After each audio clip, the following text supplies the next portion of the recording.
Bonjour et bienvenue dans votre nouvel épisode Booster votre démarche environnementale.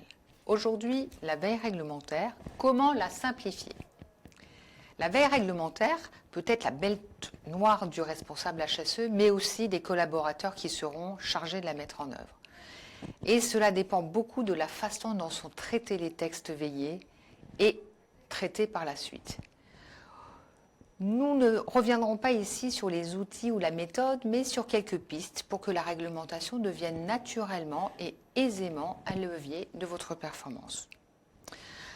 À vouloir trop ou tout balayer, on risque de se noyer sous un flot de textes et d'informations. Être exhaustif et anticipé, oui, mais à bon escient.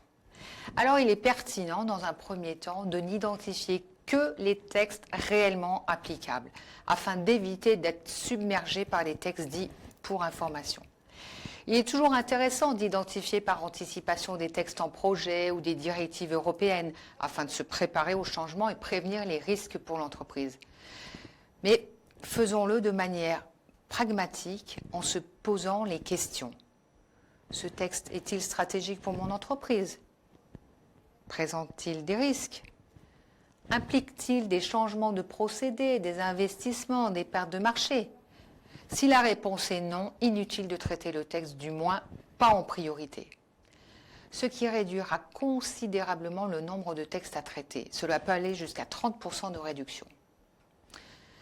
La deuxième piste pour simplifier sa veille, c'est prioriser. Et prioriser quoi? Les textes identifiés comme applicables, puis les actions à mener. Tous n'ont pas le même poids, le même impact. À l'issue de ma veille réglementaire, je me retrouve avec plus d'une centaine de textes applicables à traiter, c'est-à-dire à évaluer et des actions à mettre en œuvre sur le terrain.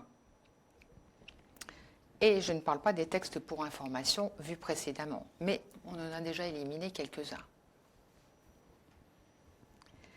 Il sera donc important d'évaluer la criticité de chacun des textes et d'élargir cette approche de priorisation aux actions de mise en conformité. Ce qui permettra d'alléger la charge de travail et de l'étaler dans le temps. Alors, par où commencer? Par le premier texte qui apparaît sur ma liste ou mon outil de veille? Non.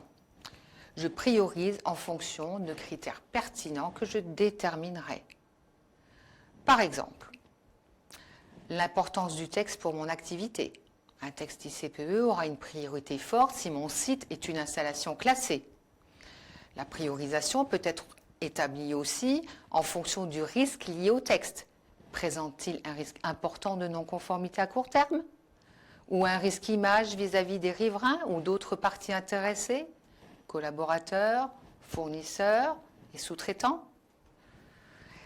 Cette priorisation par le risque permettra de mieux communiquer auprès des managers et de la direction, en donnant du sens à la démarche et en portant des éléments et arguments essentiels d'aide à la décision d'investissement et d'affectation des ressources. La réglementation est un élément central de la démarche environnementale.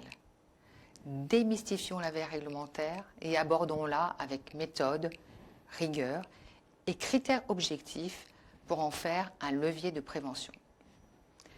Je vous remercie et à bientôt pour le prochain rendez-vous Booster votre démarche environnementale sur Parcours Croisé.